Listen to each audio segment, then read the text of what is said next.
Hey there, Kim again, certified driving instructor for Aceable, and this time we're going to be talking about how to know when it's safe to change lanes. To start off, you want to find an area that's low to moderate traffic, somewhere where there's multiple lanes that you can practice your lane changes. Step number 1 is going to be to signal. You want to let people know what you intend to do.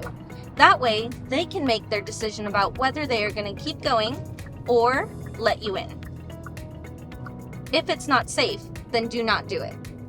Another key point to remember is never change lanes in the middle of an intersection.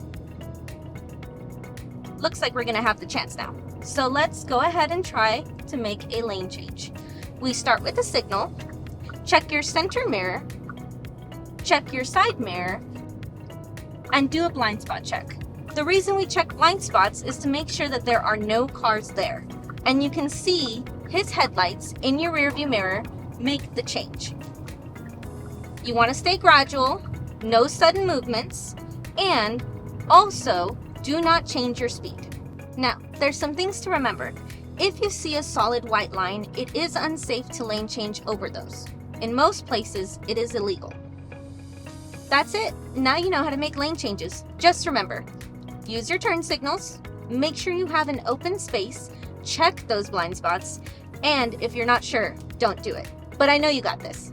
Hit the like button, subscribe, and check the link below for driving test tips with Aceable's test prep course.